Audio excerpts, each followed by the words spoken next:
वो भी महान तपस्वी, वो वड्डा राजा। दोवां नाल एवें बनता है। जिहड़ा राजा बनता है उन्होंने पता लगता है मेरा दोस्त सी अज बड़ा वड्डा तपी बन गया, उन्होंने बुलाया जाए। आंदे ठीक है बुलाने, उन्होंने सद्दा भेजा गया। ਜਿਹੜੇ ਉਹ तपस्वी ਦੇ ਨਾਲ चुगलखोर रहरा वगैरह ਰਹਿੰਦੇ सन, उन्हें कह दिता है तो तेरा वो दोस्त है, पर उन्हें बड़े वड्डे वड्डे ना बाहर कारपेट विछाए ने, रैड लाल कारपेट विछाए ने, नाल दे नाल सजावट बड़ी कीती है महल की, काहदे लई? तैनूं विखाउण दे लई। तैनूं विखाउणा चाहुंदा है मैं राजा, तू कुछ भी नहीं। कहंदे अच्छा।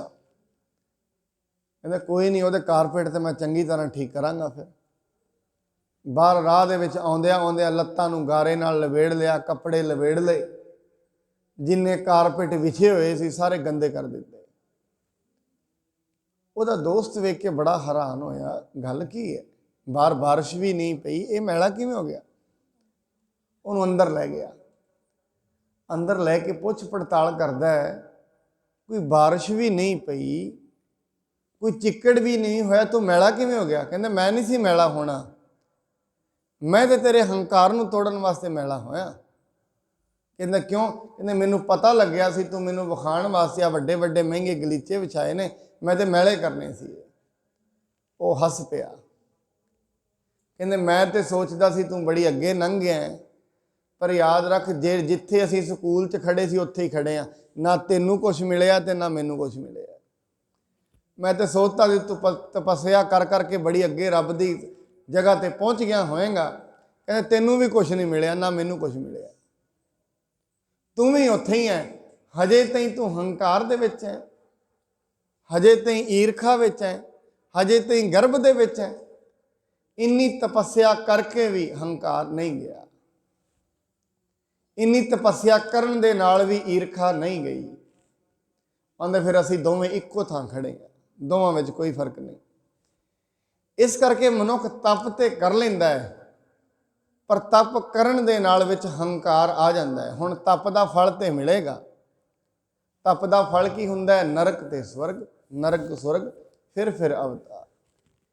जो भी मनुख कर्म करेगा, जिन्ने भी परमात्मा दे लिखे, भावें विच होमे है, हंकार दे विच कर रहे है, ये नहीं उन्हां दा फल नहीं मिलेगा। फल ते मिलदा है।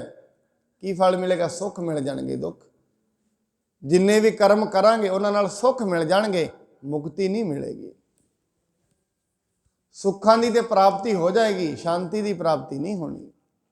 सुख अलग चीज़ ने, आनंद अलग चीज़ है। सुख ते आउंदे जांदे रहिंदे ने, जदों आनंद आ गया, आनंद तो वड्डी चीज़ कोई नहीं है। बाणी महाराज आनंद पिया मेरी माए सतगुरु मैं पाया। जिस दिन सतगुरु की प्राप्ति हुंदी है, मनुख सहजता विच चला जाता है। सतगुर ता पाया सहज सेती, मन वजियां वाधाइयां। मनुख सहजता दे विच पहुँच जाता है जदों सतगुरु मिल जाता है। बड़े वड्डे वड्डे जप तप भी करेगा, किसी नूं दसेगा ही नहीं। बाणी दे शब्द भी है, होण नजीक खुदाए दै भेद न काहूं देन। वो परमात्मा दे नज़दीक हुंदे होए भी किसी नूं भेद नहीं दिंदे। इन्ने नज़दीक हुंदे ने, फिर भी भेद कोई नहीं। मनुख तपस्या ते कर रहे है। फिर इत्थों ये मन लिया जाए, जिन्ने भी असीं कर्म करते हैं, जे कोई अज गुरुद्वारे मत्था टेकण आउंदा है, मंदिर विच जांदा है, कोई भी कर्म करता है परमात्मा दे लेखे, वो कर्म का उन्होंने फायदा तो हुंदा है। उहदी जिंदगी दे विच उन्होंने सुख मिल जाणगे, उहदा फायदा तो उन्होंने होएगा, मुक्ति नहीं। क्योंकि सुख का उल्टा दुख है। जे स्वर्ग मिलेगा जदों तक कर्म होणगे स्वर्ग विच रहेगा, जदों ही कर्म खत्म होणगे फिर नरक विच आ जाएगा। नरक सुरग फिर अवतार, दोबारा दोबारा नरक ते स्वर्ग विच जांदा रहेगा। इस करके बाहरी तौर पर कीते कर्मां दा बाणी कहंदी लाभ तो मिलता है। लाभ की है? नरक ते स्वर्ग। इस करके कहंदे किसी नूं भी कदे स्वर्गवासी नहीं कहना चाहिए। कारण कि जिहड़ा स्वर्ग विच गया है उन्हों नरक विच भी होना पैना है। हाँ, जिहड़ा सचखंड विच पहुँच गया है, सचखंड नरक स्वर्ग नहीं है। सचखंड वो अवस्था है जिथे मनुख मुक्त हो जाता है, बंधना तो मुक्त। मनुख ने कर्म किते, बंदगी की, पर विच हंकार आ गया, जप किया तप किया, जप ते तप दे नाल हंकार आ गया। इस करके महाराज कहते सिद्ध होवां सिद्ध लाई, मैं सिद्ध भी बन जावां। रिद आखां आओ, गुप्त प्रगट होए वैसा लोक राखै भाओ। जदों मनुख कोल इड्डी अवस्था आ जाती है ना, वड्डा सिद्ध बन जाए, तो लोकी आके उन्होंने मत्थे टेकण, कोई विरला ही हुंदा है जिहड़ा परमात्मा नूं ना भुले। बहिश्तर दुनिया भुल जाती है, क्योंकि रिद्धियां ते सिद्धियां मनुख नूं भुला दिंदियां ने।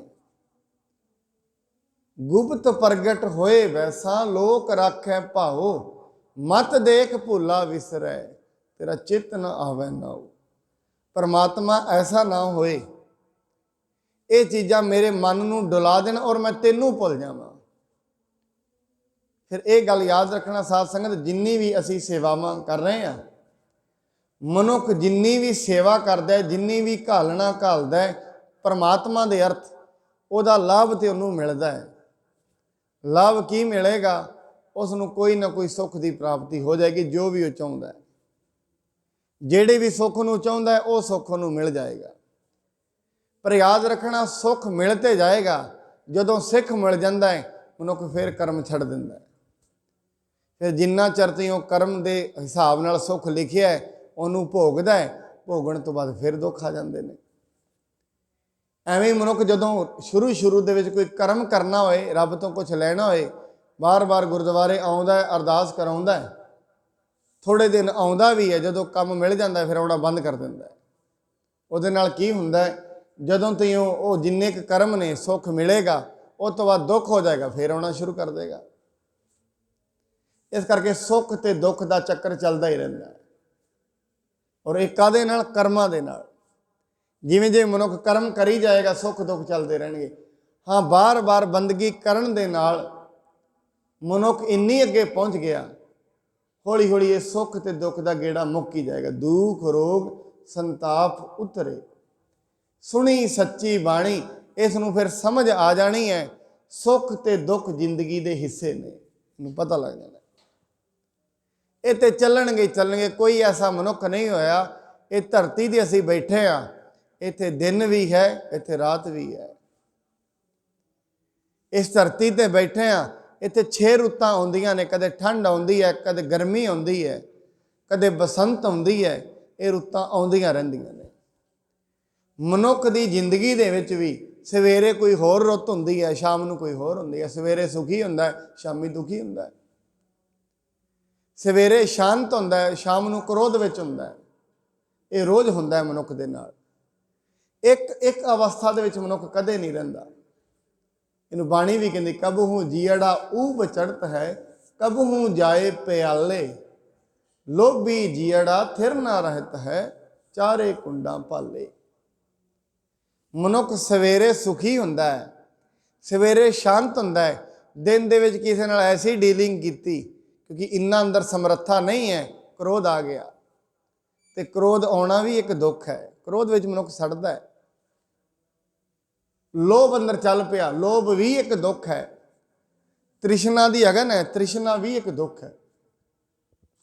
मनुख बार बार इहदे विच सड़दा रहिंदा। दिन दे विच पता नहीं किन्नी वारी मनुख इहदे विच सड़दा है ते किन्नी वारी इहदे विचों निकलदा है। एक अवस्था नहीं है।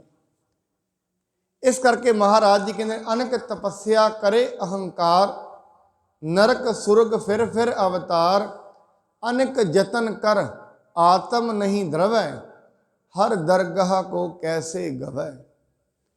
अनक जतना दे नाल आत्मा ते मनुख नहीं पहुँचता। बार बार जतन करी जाता है, बार बार बाहरी तौर पर कर्म ते करी जाता है, पर वो कर्म करना दे नाल मनुख नूं अपने आत्मा की सोझी नहीं हुंदी। मैं फिर कह दियां, कर्मां दे नाल सुख दुख ते मिलदे ने, पर कर्मां दे नाल मनुख आत्म ते नहीं पहुँच सकता, जिहड़ा इहदा मेन रूप है। क्यों? इहदे विच कूड़ दी कंध लगी हुई है। पहली गल तो यह है, आत्मा बारे कोई जानना ही नहीं चाहता। परमात्मा कौन है, इहदे बारे मनुख नहीं जानना। मनुख की खोज इत्थों ताईं है, मैनूं फलाना दुख लग्या तो मेरा दुख मिट जाए, बस ਇਹ ਵੀ ਨਹੀਂ ਵੇਖਣਾ ਚਾਹੁੰਦਾ ਵੀ ਦੁੱਖ ਦਾ ਕਾਰਨ ਕੀ ਹੈ, ਇਹ ਵੀ ਨਹੀਂ ਵੇਖਣਾ ਚਾਹੁੰਦਾ। ਬਸ ਦੁੱਖ ਆਇਆ ਹੈ, ਮੈਨੂੰ ਸੁੱਖ ਦੇ ਦਿਓ, ਬਸ ਸੁੱਖ ਆਇਆ ਹੈ, ਬਸ ਇਹ ਜਾਏ ਨਾ, ਇੱਥੋਂ ਤਈ ਦਾ ਯਤਨ ਹੈ। ਇਹ ਤੋਂ ਅੱਗੇ ਮਨੁੱਖ ਨੇ ਕਦੇ ਨਹੀਂ ਸੋਚਿਆ। ਇਹ ਦੁਨੀਆ ਦੇ ਵਿੱਚ ਬੈਠਾ ਹੋਇਆ, ਦੁਨੀਆ ਕੀ ਹੈ, ਇੱਥੇ ਕਰ ਕੀ ਰਿਹਾ, ਇਹ ਇਹਨੇ ਕਦੇ ਨਹੀਂ ਜਾਣਿਆ। ਜਾਣਨ ਦਾ ਇੱਛਾ ਹੀ ਨਹੀਂ ਪੈਦਾ ਹੋਈ, ਕਿਉਂ? ਏਡਾ ਵੱਡਾ ਕਰਮ ਨਹੀਂ ਹੈ। ਸਤ ਸੰਗਤ ਵਿੱਚ ਹੀ ਨਹੀਂ ਆਇਆ ਕਦੀ। ਬਾਣੀ ਨੇ ਤਾਂ ਹੀ ਕਿਹਾ, ਜੋ ਸਤਿਗੁਰੂ ਸ਼ਰਨ ਸੰਗਤ ਨਹੀਂ ਆਏ। ਸ਼ਰਨ ਦਾ ਮਤਲਬ ਜਿਨ੍ਹਾਂ ਕਦੇ ਗੁਰੂ ਦੀ ਬਾਣੀ ਦੇ ਅਨੁਸਾਰ ਜ਼ਿੰਦਗੀ ਢਾਲੀ ਨਹੀਂ, ਉਹਨਾਂ ਦੀ ਜ਼ਿੰਦਗੀ ਦੇ ਵਿੱਚ ਇਸ ਚੀਜ਼ ਦਾ ਅਨੁਭਵ ਕਦੇ ਨਹੀਂ ਹੋਏਗਾ।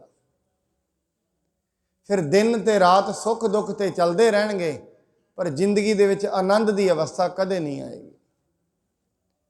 ਔਰ ਯਾਦ ਰੱਖਣਾ ਸਾਧ ਸੰਗਤ, ਜਿੰਨੇ ਵੀ ਧਰਮ ਨੇ, ਸਾਰੇ ਜਿੰਨੇ ਵੀ ਰਾਸਤੇ ਨੇ, ਜਿੰਨੀਆਂ ਵੀ ਵਿਧੀਆਂ ਨੇ ਪਰਮਾਤਮਾ ਤਾਈਂ ਪਹੁੰਚਣ ਦੀਆਂ, ਸਾਰੀਆਂ ਵਿਧੀਆਂ ਇਹੀ ਕਹਿੰਦੀਆਂ ਨੇ, ਆਤਮਾ ਨੂੰ ਜਾਣਿਆ ਜਾਏ। ਸਾਰੇ ਇਹੀ ਕਹਿੰਦੇ ਨੇ, ਕਿਉਂਕਿ ਮਨੁੱਖ ਉਦੋਂ ਤਾਈਂ ਦੁਖੀ ਹੈ ਜਦੋਂ ਤਾਈਂ ਇਹਨੇ ਆਪਣੇ ਆਤਮਾ ਨੂੰ ਨਹੀਂ ਜਾਣਿਆ।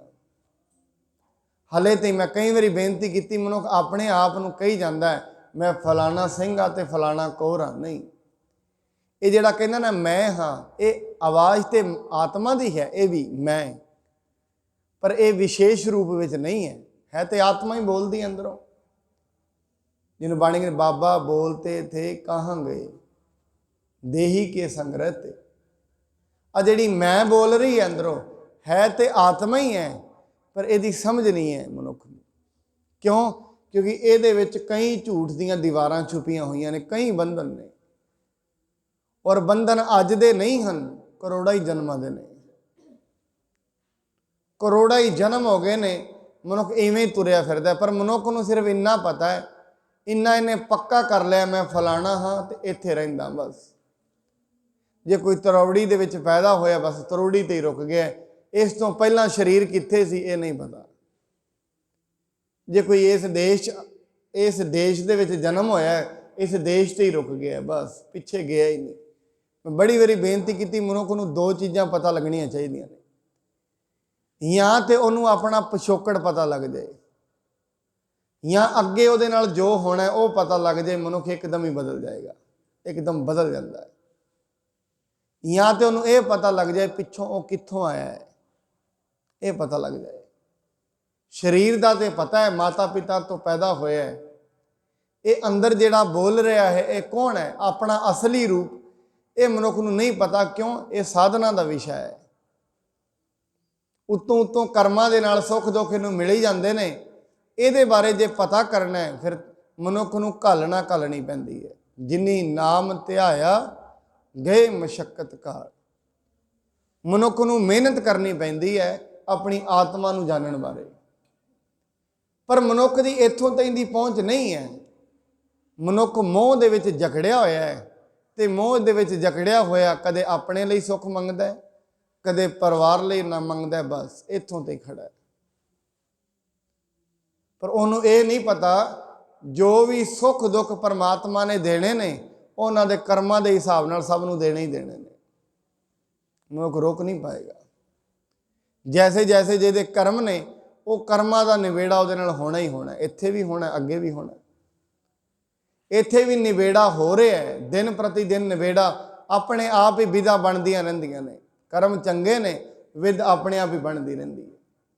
ਕਈ ਮਨੁੱਖ ਐਸਾ ਵੀ ਜ਼ਿਕਰ ਕਰਦੇ ਨੇ, ਕਹਿੰਦੇ ਅਸੀਂ ਕਹਿੰਦੇ ਹਾਂ ਕਰਮਾਂ ਦੇ ਉੱਤੇ ਡਿਪੈਂਡ ਹੈ। ਜੇ ਮਨੁੱਖ ਕਿਤੇ ਆਰਾਮ ਨਾਲ ਹੀ ਬੈਠ ਜਾਏ ਕਿ ਉਹਨੂੰ ਉੱਥੇ ਰੋਟੀ ਪਾਣੀ ਮਿਲੇਗੀ, ਬਿਲਕੁਲ ਮਿਲੇਗੀ। ਗੁਰਬਾਣੀ ਕਹਿੰਦੀ ਹੈ। ਐਸੇ ਵੀ ਲੋਕ ਨੇ ਜਿਹੜੇ ਕੁਝ ਵੀ ਨਹੀਂ ਕਰਦੇ, ਬੈਠੇ ਨੇ, ਬੈਠਿਆਂ ਨੂੰ ਮਿਲਦੀ ਹੈ, ਕਰਮ ਨੇ। ਕਈ ਕੋਟ ਘਾਲੇ ਥੱਕ ਪਾਹੇ, ਕਈ ਕੋਟ ਬੈਠਤੀ ਖਾਏ। ਕਈ ਬੈਠੇ ਨੇ, ਬੈਠੇ ਮਿਲੀ ਜਾਂਦੀ ਹੈ। ਕਿਉਂ? ਇਹ ਉਹਨਾਂ ਨੇ ਕੁਝ ਘਾਲਣਾ ਘੱਲ ਹੀ ਹੈ, ਤਾਂ ਮਿਲ ਰਹੀ ਹੈ। ਜਿਵੇਂ ਜਿਵੇਂ ਮਨੁੱਖ ਘਾਲਣਾ ਘੱਲ ਹੀ ਜਾਏਗਾ, ਜਿਵੇਂ ਜਿਵੇਂ ਮਸ਼ੱਕਤ ਕਰੀ ਜਾਏਗਾ, ਪਰਮਾਤਮਾ ਦੇ ਨਾਮ ਦੀ ਮਸ਼ੱਕਤ ਕਰੇਗਾ, ਮਸ਼ੱਕਤ ਮਨੁੱਖ ਦੇ ਅੰਦਰ ਬਦਲਾ ਲਿਆ ਦਿੰਦੀ ਹੈ। ਮਨੁੱਖ ਬਾਹਰੀ ਤੌਰ ਦੇ ਯਤਨ ਕਰੇ, ਬੰਦਗੀ ਨਾ ਕਰੇ, ਮਨੁੱਖ ਨੂੰ ਆਪਣੀ ਆਤਮਾ ਤਾਈਂ ਪਹੁੰਚਣ ਦਾ ਪਤਾ ਨਹੀਂ ਲੱਗਣਾ, ਪਰਮੇਸ਼ਰ ਬਾਰੇ ਪਤਾ ਨਹੀਂ ਲੱਗਣਾ। ਉਹਨੂੰ ਆਪਣੇ ਆਪ ਨੂੰ, ਆਪਣੀ ਆਤਮਾ ਨੂੰ ਤੇ ਸਰੀਰ ਨੂੰ ਵੱਖੋ ਵੱਖ ਨਹੀਂ ਵੇਖ ਪਾਏਗਾ। ਪਰ ਜਿਵੇਂ ਜਿਵੇਂ ਮਨੁੱਖ ਬੰਦਗੀ ਕਰੇਗਾ, ਹੌਲੀ ਹੌਲੀ ਮਨੁੱਖ ਨੂੰ ਪਤਾ ਲੱਗਦਾ ਰਹੇਗਾ, ਇਹ ਅੰਦਰ ਦਾ ਹੀ ਵਿਸ਼ਾ ਹੈ। ਜਿਵੇਂ ਜਿਵੇਂ ਮਨੁੱਖ ਬੰਦਗੀ ਕਰੇਗਾ, ਇਸ ਨੂੰ ਪਤਾ ਲੱਗਣਾ ਸ਼ੁਰੂ ਹੋ ਜਾਏਗਾ। ਤੇ ਜਦੋਂ ਤਾਈਂ ਆਤਮ ਦਾ ਨਹੀਂ ਪਤਾ, ਹਰੀ ਦੀ ਦਰਗਾਹ ਦੇ ਵਿੱਚ ਮਹਾਰਾਜ ਕਹਿੰਦੇ ਮਨੁੱਖ ਨਹੀਂ ਜਾ ਸਕਦਾ। ਹਰੀ ਦੀ ਦਰਗਾਹ ਦੇ ਵਿੱਚ ਇਹਦਾ ਗਵਨ ਨਹੀਂ ਹੈ, ਭਾਵ ਪਰਮਾਤਮਾ ਤਾਈਂ ਨਹੀਂ ਮਿਲ ਪਾਏਗਾ। ਤੇ ਜਦੋਂ ਤਾਈਂ ਪਰਮਾਤਮਾ ਨਹੀਂ, ਤਾਈਂ ਆਤਮਾ ਨਹੀਂ ਮਿਲੀ, ਉਦੋਂ ਤਾਈਂ ਜਨਮ ਤੇ ਮਰਨ ਮਿਲਦਾ ਰਹੇਗਾ। ਔਰ ਜਨਮ ਮਰਨ ਕੈਸਾ? ਮਰਨ ਦੇ ਸਮੇਂ ਮਨੁੱਖ ਦੀ ਜੈਸੀ ਵਾਸ਼ਨਾ ਹੋਏਗੀ ਤੇ ਮਨ ਜਿੱਥੇ ਖੜਾ ਹੋਏਗਾ, ਉਹ ਵਾਸ਼ਨਾ ਤੇ ਮਨ ਦੁਬਾਰਾ ਨੂੰ ਅਗਲੇ ਸਰੀਰ ਵਿੱਚ ਜਨਮ ਦੇ ਦੇਗਾ। ਭਾਈ ਗੁਰਦਾਸ ਜੀ ਨੇ ਇਸ ਨੂੰ ਲਿਖਿਆ ਹੈ, ਜੁਗ ਜੁਗ ਮੇਰ ਸਰੀਰ ਕਾ ਵਾਸ਼ਨਾ ਬੱਧਾ ਆਵੈ ਜਾਏ। ਜੈਸੀ ਮਨੁੱਖ ਦੀ ਵਾਸ਼ਨਾ ਹੁੰਦੀ ਹੈ, ਵੈਸਾ ਹੀ ਜਨਮ ਇਹਨੂੰ ਮਿਲਦਾ ਹੈ। ਉਹ ਭਾਵੇਂ ਵਾਸ਼ਨਾ ਦੀ ਮਾਇਆ ਦੀ ਹੈ। ਭਗਤ ਤਰਲੋਚਨ ਜੀ ਕਹਿੰਦੇ ਨੇ, ਅੰਤ ਕਾਲ ਜੇ ਲక్ష్ਮੀ ਸਿਮਰੈ, ਐਸੀ ਚਿੰਤਾ ਮਹਿ ਜੇ ਮਰੈ, ਸਰਪ ਜੋਨ ਹੋਏ ਵਲ ਵਲ ਅਵਤਰੈ। ਅੰਤ ਦੇ ਸਮੇਂ ਜੇ ਇਹਦਾ ਧਿਆਨ ਪੈਸੇ ਦੇ ਵਿੱਚ, ਮਾਇਆ ਦੇ ਕਿਸੇ ਵੀ ਰੰਗ ਵਿੱਚ ਰਹਿ ਗਿਆ, ਇਹਨੂੰ ਸੱਪ ਦੀ ਜੂਨੀ ਮਿਲੇਗੀ। ਇਹ ਕਹਿੰਦੇ ਨੇ ਜੈਸੀ ਮਨੁੱਖ ਦੀ ਵਾਸ਼ਨਾ ਹੋਏਗੀ, ਉਹੀ ਵਾਸ਼ਨਾ ਤੇ ਮਨ ਜਿਹੜਾ ਅੰਦਰ ਹੈ, ਉਹ ਮਨ ਤੇ ਵਾਸ਼ਨਾ ਇਕੱਠੇ ਹੋ ਕੇ ਉਹੋ ਜਿਹਾ ਜਨਮ ਅਗਲਾ ਦਵਾ ਦੇਣਗੇ। ਔਰ ਇਹ ਪਹਿਲੀ ਵਾਰੀ ਨਹੀਂ ਹੋਇਆ, ਲਗਾਤਾਰ ਮਨੁੱਖ ਐਵੇਂ ਤੁਰਿਆ ਆ ਰਿਹਾ ਹੈ।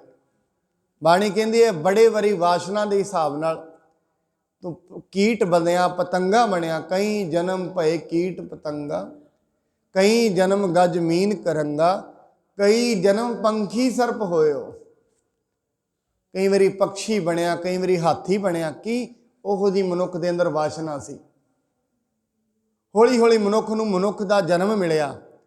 ਹੁਣ ਮਨੁੱਖ ਦੇ ਜਨਮ ਵਿੱਚ ਵੀ ਜਿਹੜੀ ਵਾਸ਼ਨਾ ਰਹਿ ਜਾਏਗੀ, ਜੇ ਮਨੁੱਖ ਨੇ ਬੰਦਗੀ ਨਹੀਂ ਕੀਤੀ, ਵਾਸ਼ਨਾ ਦੇ ਵਿੱਚ ਰਹਿਣੀ ਰਹਿਣੀ ਹੈ। ਭਾਵੇਂ ਪਰਿਵਾਰ ਦੀ ਰਹੇ, ਭਾਵੇਂ ਸਮਾਜ ਦੀ ਰਹੇ, ਭਾਵੇਂ ਪੈਸੇ ਦੀ ਰਹੇ, ਕਿਸੇ ਵੀ ਚੀਜ਼ ਦੀ, ਬੱਚਿਆਂ ਦੀ ਰਹੇ, ਜਿਹੜੀ ਵੀ ਵਾਸ਼ਨਾ ਰਹਿ ਜਾਏਗੀ, ਉਹ ਜਨਮ ਇਹਨੂੰ ਫਿਰ ਮਿਲ ਜਾਏਗਾ, ਦੁਨੀਆ ਤੇ ਫਿਰ ਆ ਜਾਏਗਾ। ਕਈ ਵਾਰੀ ਲੋਕ ਇਹ ਅਕਸਰ ਕਹਿੰਦੇ ਨੇ, ਜੋ ਇੱਕ ਵਾਰੀ ਚਲਾ ਜਾਂਦਾ ਹੈ ਮੁੜ ਕੇ ਨਹੀਂ ਆਉਂਦਾ। ਗੁਰਬਾਣੀ ਨਹੀਂ ਕਹਿੰਦੀ, ਮਹਾਰਾਜ ਕਹਿੰਦੇ ਦੁਬਾਰਾ ਫਿਰ ਆਉਂਦਾ, ਇੱਥੇ ਹੀ ਆਉਂਦਾ। ਉਹ ਵੱਖਰੀ ਗੱਲ ਹੈ, ਕਿਹੜੀ ਜੂਨੀ ਵਿੱਚ ਆਏਗਾ, ਉਹ ਵੱਖਰੀ ਗੱਲ ਹੈ। ਮਹਾਰਾਜ ਕਹਿੰਦੇ ਨੇ, ਕਹਿੰਦੇ ਅਸਲ ਦੇ ਵਿੱਚ ਜੰਮ ਜੰਮ ਮਰੈ, ਮਰੈ ਫਿਰ ਜੰਮੈ। ਜੰਮ ਜੰਮ ਕੇ ਮਰਦਾ ਹੈ, ਜੰਮ ਜੰਮ ਮਰੈ, ਮਰੈ ਫਿਰ ਜੰਮੈ। ਬਹੁਤ ਸਜਾਏ ਪਿਆ ਦੇਸ਼ ਲੰਮੇ। ਦੁਬਾਰਾ ਦੁਬਾਰਾ ਇਸੇ ਚੱਕਰ ਵਿੱਚ ਲੱਗਿਆ ਰਹੇਗਾ। ਭਾਵੇਂ ਮਨੁੱਖ ਨੂੰ ਇਹਦੇ ਬਾਰੇ ਹਜੇ ਮਨੁੱਖ ਨੇ ਇਹ ਚੀਜ਼ ਮਹਿਸੂਸ ਨਹੀਂ ਕੀਤੀ, ਤਾਂ ਕਰਕੇ ਇਹ ਚੀਜ਼ ਨੂੰ ਮਨੁੱਖ ਗੰਭੀਰਤਾ ਨਾਲ ਨਹੀਂ ਲੈਂਦਾ। ਪਰ ਜਿਹੜੇ ਬੰਦਗੀ ਕਰਦੇ ਨੇ, ਥੋੜ੍ਹਾ ਜਿਹਾ ਇਸ ਚੀਜ਼ ਨੂੰ ਅਨੁਭਵ ਕਰ ਲੈਂਦੇ ਨੇ, ਉਹ ਫਿਰ ਦਿਨ ਰਾਤ ਗੰਭੀਰਤਾ ਨਾਲ ਇਹਨੂੰ ਲੈਂਦੇ ਨੇ। ਮਨੁੱਖ ਇਸ ਚੀਜ਼ ਨੂੰ ਗੰਭੀਰਤਾ ਹੀ ਤਾਂ ਨਹੀਂ ਲੈ ਰਿਹਾ ਕਿਉਂਕਿ ਮਨੁੱਖ ਨੂੰ ਇਹਦੇ ਬਾਰੇ ਪਤਾ ਹੀ ਨਹੀਂ। ਮਨੁੱਖ ਕਈ ਵਾਰੀ ਕਰਮ ਕਰਦਾ ਹੈ, ਜਿਵੇਂ ਇੱਥੇ ਬੈਠਾ ਹੈ, ਭਾਰਤ ਦੇ ਵਿੱਚ ਕੋਈ ਰਹਿੰਦਾ ਹੈ, ਉਹਨੂੰ ਇਹ ਨਹੀਂ ਪਤਾ ਮੋਟਰਸਾਈਕਲ ਤੇਜ਼ ਚਲਾਉਣੀ, ਜੇ ਇਹਦੇ ਵਾਸਤੇ ਫਾਂਸੀ ਦੀ ਸਜ਼ਾ ਹੋ ਜਾਏ ਮੋਟਰਸਾਈਕਲ ਤੇਜ਼ ਚਲਾਉਣੀ।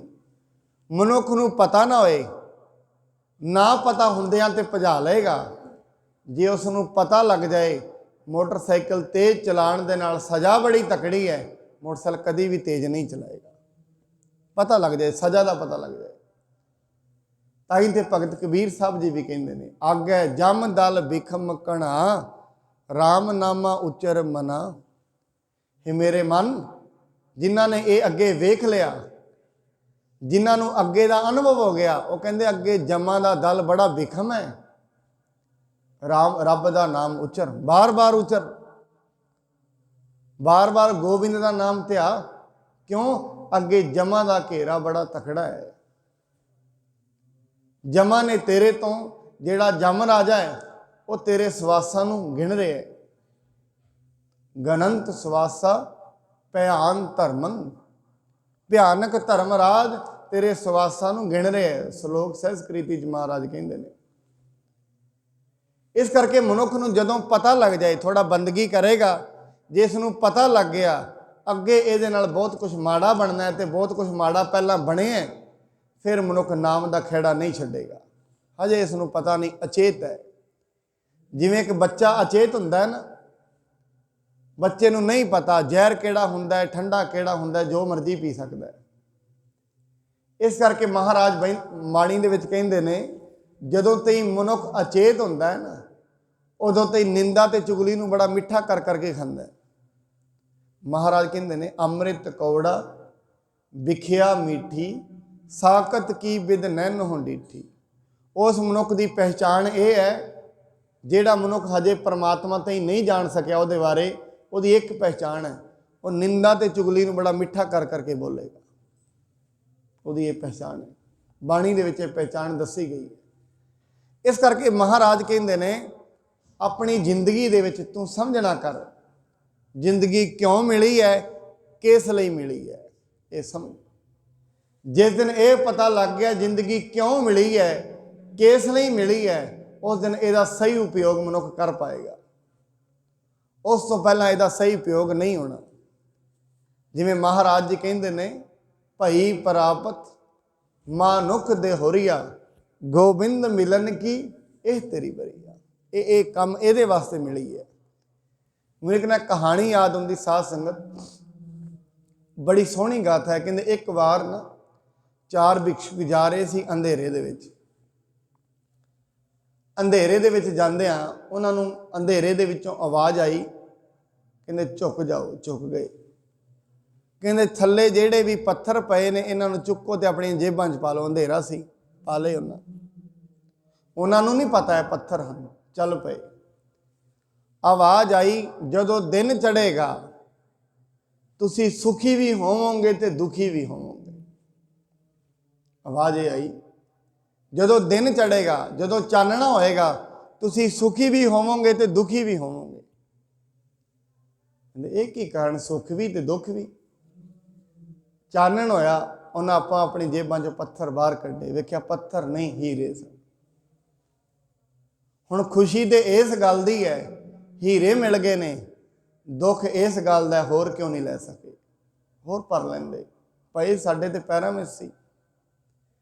ਸਾਧ ਸੰਗਤ ਯਾਦ ਰੱਖਣਾ, ਜਿਸ ਦਿਨ ਮਨੁੱਖ ਨੇ ਦੁਨੀਆ ਤੋਂ ਜਾਣਾ ਹੈ, ਉਸਨੇ ਸੁਖੀ ਵੀ ਹੋਣਾ ਹੈ ਤੇ ਦੁਖੀ ਵੀ ਹੋਣਾ। ਸੁਖੀ ਤੇ ਇਸ ਕਰਕੇ ਹੋਣਾ ਜੇ ਮਾੜੀ ਮੋਟੀ ਸਤ ਸੰਗਤ ਕੀਤੀ ਹੋਏਗੀ, ਚਲੋ ਇੰਨਾ ਤੇ ਬਚਿਆ। ਦੁਖੀ ਇਸ ਲਈ ਹੋਣਾ, ਮੈਂ ਹੋਰ ਕਿਉਂ ਨਹੀਂ ਕਰ ਸਕਿਆ। ਦੁਖੀ ਇਸ ਲਈ ਹੋਣਾ, ਜਿਹੜੀ ਮਾੜੀ ਮੋਟੀ ਬੰਦਗੀ ਕੀਤੀ ਹੋਏਗੀ ਉਹਦਾ ਫਲ ਤੇ ਮਿਲੇਗਾ। ਦੁਖੀ ਇਸ ਲਈ ਹੋਏਗਾ, ਮਨਾ ਹੋਰ ਕਰ ਲੈਂਦਾ, ਉਦੋਂ ਤੇ ਆਪਣੇ ਹੱਥ ਵਿੱਚ ਹੀ ਸੀ ਕੰਮ। ਬਸ ਇਹ ਮਨੁੱਖ ਦੀ ਜ਼ਿੰਦਗੀ ਹੈ। ਮਨੁੱਖ ਨੂੰ ਜਦੋਂ ਪਤਾ ਲੱਗਦਾ ਹੈ, ਕਈ ਵਾਰੀ ਆਪ ਜੀ ਬੜੀ ਵੱਡੀ ਚੀਜ਼ ਤੇ ਖਲੋਤਾ ਹੁੰਦਾ, ਮਨੁੱਖ ਜਾ ਰਿਹਾ ਹੋਇਆ ਨਾ ਟ੍ਰੇਨ ਵਿੱਚ, ਤੇ ਪੈਸਿਆਂ ਦਾ ਬੜਾ ਵੱਡਾ ਬੈਗ ਹੋਏ ਤੇ ਉਹਦੀ ਸੀਟ ਦੇ ਕੋਲ ਹੀ ਬੈਠਾ ਹੋਏ, ਤੇ ਕੋਈ ਉਹਦਾ ਮਾਲਕ ਨਾ ਹੋਏ, ਮਨੁੱਖ ਉਹਦੇ ਉੱਤੇ ਬੈਠਾ ਹੋਏ। ਟ੍ਰੇਨ 'ਚੋਂ ਨਿਕਲੇ ਤੇ ਦੂਜਾ ਮਨੁੱਖ ਨੂੰ ਨਾਲ ਚੁੱਕ ਕੇ ਲੈ ਜਾਏ, ਤੇ ਖੋਲ ਕੇ ਵੇਖੇ ਪੈਸੇ, ਜਿਹਦੇ ਪੈਰਾਂ ਵਿੱਚ ਪਿਆ ਸੀ ਉਹ ਬੜਾ ਪਰੇਸ਼ਾਨ ਹੋਏਗਾ, ਕਿਉਂ ਨਾ ਮੈਂ ਹੀ ਖੋਲ ਕੇ ਇਹਨੂੰ ਲੈ ਜਾਂਦਾ। ਹੁਣ ਜਦੋਂ ਤਾਈਂ ਨਹੀਂ ਪਤਾ ਹੈ ਉਹਦੇ ਪੈਰਾਂ ਵਿੱਚ ਹੀ ਹੈ, ਪਤਾ ਨਹੀਂ। ਮਹਾਰਾਜ ਕੇ ਸਾਈਂ ਨਾਮ ਅਮੋਲ, ਕੀਮ ਨਾ ਕੋਈ ਜਾਣ ਦੋ। ਐਵੇਂ ਰੱਬ ਦਾ ਨਾਮ ਅਨਮੋਲ ਹੈ, ਪਰ ਕੀਮਤ ਨਹੀਂ ਪਤਾ। ਇਹਦੀ ਕੀਮਤ ਪਤਾ ਹੋਏਗੀ, ਮਨੁੱਖ ਬਾਰ-ਬਾਰ ਜਪੇਗਾ, ਬਾਰ-ਬਾਰ ਜਪੇਗਾ। ਮਨੁੱਖ ਨੂੰ ਕੀਮਤ ਪਤਾ ਹੈ ਬਾਹਰ ਦੀਆਂ ਪਦਾਰਥਾਂ ਦੀ, ਤਾਂ ਕਰਕੇ ਬਾਹਰ ਦੀਆਂ ਪਦਾਰਥਾਂ ਵਾਸਤੇ ਦਿਨ ਰਾਤ ਵੀ ਮਿਹਨਤ ਕਰਨ ਨੂੰ ਤਿਆਰ ਹੈ। ਦਿਨ ਰਾਤ ਵੀ ਬਾਹਰ ਦੇ ਪਦਾਰਥਾਂ ਦੀ ਕੀਮਤ ਪਤਾ ਹੈ, ਨਾ ਫਿਰ ਇਹਦੇ ਕੇ ਠੰਡ ਅੜਦੀ ਹੈ ਨਾ ਗਰਮੀ ਅੜਦੀ। ਠੰਡ ਵਿੱਚ ਵੀ ਮਿਹਨਤ ਕਰ ਰਿਹਾ, ਗਰਮੀ ਵਿੱਚ ਵੀ ਕਰ ਰਿਹਾ, ਜੇ ਕੀਮਤ ਪਤਾ ਹੈ। ਇਹਨੂੰ ਬਾਹਰ ਦੇ ਧਨ ਦੀ ਕੀਮਤ ਪਤਾ ਹੈ, ਨਾਮ ਧਨ ਦੀ ਕੀਮਤ ਇਸ ਨੂੰ ਨਹੀਂ ਪਤਾ। ਮਹਾਰਾਜ ਕਹਿੰਦੇ ਜਿਸ ਦਿਨ ਨਾਮ ਧਨ ਦੀ ਕੀਮਤ ਪਤਾ ਲੱਗ ਜਾਏਗੀ, ਮਨੁੱਖ ਬਾਰ-ਬਾਰ ਰੱਬ ਦਾ ਨਾਮ ਜਪੇਗਾ। ਇਸ ਕਰਕੇ ਬਾਹਰੀ ਕਰਮਾਂ ਦੇ ਨਾਲ ਸੁੱਖ ਤੇ ਦੁੱਖ ਤੇ ਮਿਲ ਜਾਂਦੇ ਨੇ, ਆਪਣੇ ਨਿੱਜੀ ਸੁਭਾਅ ਦਾ ਪਤਾ ਨਹੀਂ ਲੱਗਦਾ, ਆਤਮਾ ਦਾ ਪਤਾ ਨਹੀਂ ਲੱਗੇਗਾ। ਉਹ ਕਦੋਂ ਲੱਗੇਗਾ, ਜਦੋਂ ਮਨੁੱਖ ਬੰਦਗੀ ਕਰਦਾ ਹੈ। ਮਹਾਰਾਜ ਕੇ ਆਪਸ ਕਹੋ ਜੋ ਭਲਾ ਕਹਾਵੈ, ਤਿਸਹਿ ਭਲਾਈ ਨਿਕਟ ਨ ਆਵੈ।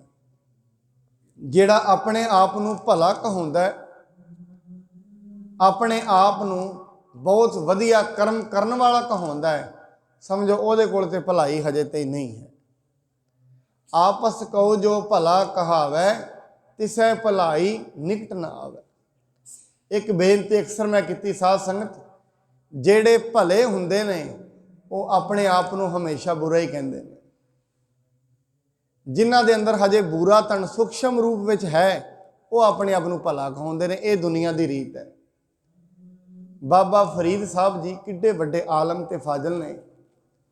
ਉਹ ਆਪਣੀ ਬਾਣੀ ਦੇ ਵਿੱਚ ਕਹਿੰਦੇ ਨੇ, ਫਰੀਦਾ ਕਾਲੇ ਮਹਿੰਡੇ ਕੱਪੜੇ, ਕਾਲਾ ਮਹਿੰਡਾ ਵੇਸ, ਗੁਣ ਹੀ ਭਰਿਆ ਮੈਂ ਫਿਰਾਂ ਲੋਕ ਕਹਿ ਦਰਵੇਸ਼। ਮੈਂ ਔਗੁਣਾਂ ਦੇ ਨਾਲ ਭਰਿਆ, ਲੋਕੀ ਮੈਨੂੰ ਦਰਵੇਸ਼ ਕਹਿੰਦੇ ਨੇ ਮੇਰੇ ਕੱਪੜੇ ਵੇਖ ਕੇ। ਹੇ ਲੋਕੋ, ਮੈਂ ਦਰਵੇਸ਼ ਨਹੀਂ ਆ, ਮੈਂ ਔਗੁਣਾਂ ਨਾਲ ਭਰਿਆ। ਤੇ ਬੜੇ ਲੋਕ ਐਸੇ ਨੇ ਜਿਹੜੇ ਹੈ ਔਗੁਣਾਂ ਦੇ ਨਾਲ ਭਰੇ ਹੋਏ, ਆਪਣੇ ਆਪ ਨੂੰ ਭਲਾ ਕਹਾਉਂਦੇ ਨੇ। ਔਰ ਅਕਸਰ ਮਨੁੱਖ ਕਹਿ ਦਿੰਦਾ ਮੈਂ ਤੇ ਕਦੇ ਮਾੜਾ ਕੰਮ ਕੀਤਾ ਹੀ ਨਹੀਂ, ਮਾੜਾ ਬੋਲਿਆ ਹੀ ਨਹੀਂ, ਐਵੇਂ ਕਹਿ ਦਿੰਦਾ। ਜਿਹੜਾ ਹਜੇ ਤੁਸੀਂ ਇਹ ਕਹਿ ਰਿਹਾ ਮੈਂ ਕਦੇ ਮਾੜਾ ਨਹੀਂ ਬੋਲਿਆ, ਹਜੇ ਇਹਨੂੰ ਆਪਣੇ ਆਪ ਦਾ ਨਹੀਂ ਪਤਾ, ਘੱਟੋ ਘੱਟ ਹਜੇ ਨਸ਼ੇ ਵਿੱਚ ਹੈ। ਜਿਹਨੂੰ ਹਜੇ ਤਾਈਂ ਇਹ ਨਹੀਂ, ਬਾਣੀ ਕਹਿੰਦੀ ਪ੍ਰਾਣੀ ਕਛੂ ਨਾ ਚੇਤਈ, ਮਦ ਮਾਇਆ ਕੈ ਅੰਧ। ਹਜੇ ਤਾਈਂ ਇਹਨੂੰ ਆਪਣੇ ਮਨ ਦਾ ਤੇ ਨਹੀਂ ਪਤਾ ਲੱਗਿਆ, ਕਿਉਂਕਿ ਮਨ ਪਤਾ ਨਹੀਂ ਕਦੋਂ ਮਨੁੱਖ ਨੂੰ ਕਿਹੜੇ ਖੱਡੇ ਵਿੱਚ ਡੇਗ ਦੇਵੇ, ਇਹਨੂੰ ਨਹੀਂ ਪਤਾ। ਜਿਹਨੂੰ ਹਜੇ ਤਾਈਂ ਮਨ ਦਾ ਨਹੀਂ ਪਤਾ ਉਹ ਆਪਣੇ ਆਪ ਤੇ ਮੋਹਰ ਲਾ ਲੈਂਦਾ ਮੈਂ ਠੀਕ ਹਾਂ। ਜਿਹਨੂੰ ਮਨ ਦਾ ਪਤਾ ਲੱਗ ਜਾਂਦਾ ਹੈ ਉਹ ਇਹ ਮੋਹਰਾਂ ਲਾ ਕੇ ਸੁੱਟ ਦਿੰਦਾ ਹੈ। ਉਹਨੂੰ ਪਤਾ ਲੱਗ ਜਾਂਦਾ ਨਹੀਂ, ਕੋਈ ਵਿਸ਼ਵਾਸ ਨਹੀਂ, ਪਤਾ ਨਹੀਂ ਕਦੋਂ ਲਹਿਰ ਨੇ ਡਿੱਗ ਦੇਣਾ ਹੈ। ਰੱਬ ਦੀ ਜਿਹੜੀ ਮਾਇਆ ਹੈ ਇਹ ਬੜੀ ਜਟਲ ਹੈ, ਪਤਾ ਨਹੀਂ ਮਨੁੱਖ ਨੂੰ ਕਿਹੜੇ ਖੱਡੇ ਵਿੱਚ ਕਦੋਂ ਡੇਗ ਦੇਵੇ। ਮਨ ਡੋਲੇ ਨਾ ਤੇ ਲੱਖਾਂ ਰੁਪਈਆਂ ਤੇ ਨਹੀਂ ਡੋਲਦਾ, ਡੋਲਦਾ ਤੇ 10 ਰੁਪਈਆਂ ਤੇ ਡੋਲ ਜਾਂਦਾ, ਕੋਈ ਪਤਾ ਨਹੀਂ।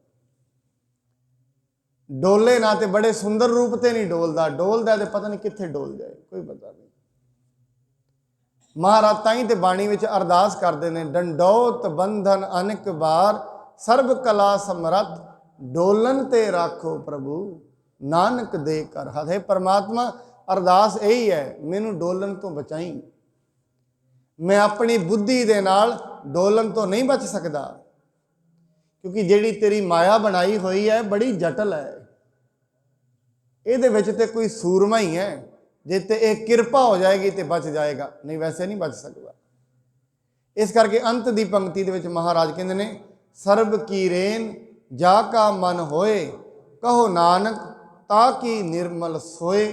ਜੇ ਮਨੁੱਖ ਦਾ ਮਨ ਸਰਬ ਕੀ ਰੇਣ ਜਾ ਕਾ ਮਨ ਹੋਏ, ਭਾਵ ਹਰੇਕ ਮਨੁੱਖ ਦੇ ਅੰਦਰ ਪਰਮਾਤਮਾ ਨੂੰ ਵੇਖ ਲੈ ਲੈਂਦਾ ਹੈ, ਉਹ ਮਨੁੱਖ ਦੀ ਸ਼ੋਭਾ ਬੜੀ ਨਿਰਮਲੀ ਹੈ, ਬੜੇ ਨਿਰਮਲ ਸੁਭਾਅ ਵਾਲਾ ਉਹ ਵਿਅਕਤੀ ਬਣ ਜਾਂਦਾ ਹੈ, ਜਿਹੜਾ ਆਪਣੇ ਆਪ ਨੂੰ ਸਭ ਤੋਂ ਨੀਵਾਂ ਗਿਣਦਾ ਹੈ। ਆਪਸ ਕੋ ਜੋ ਜਾਣੈ ਨੀਚਾ, ਸੋ ਗਣੀਐ ਸਭ ਤੇ ਉੱਚਾ। ਇਸ ਕਰਕੇ ਜਿਹੜਾ ਆਪਣੇ ਆਪ ਨੂੰ ਨੀਵਾਂ ਸਮਝਦਾ ਹੈ, ਕਿਉਂ? ਕਿਉਂਕਿ ਉਹਨੂੰ ਆਪਣੇ ਮਨ ਦਾ ਪਤਾ ਲੱਗ ਗਿਆ ਹੈ, ਤਾਂ ਸਮਝਦਾ ਹੈ, ਐਵੇਂ ਨਹੀਂ।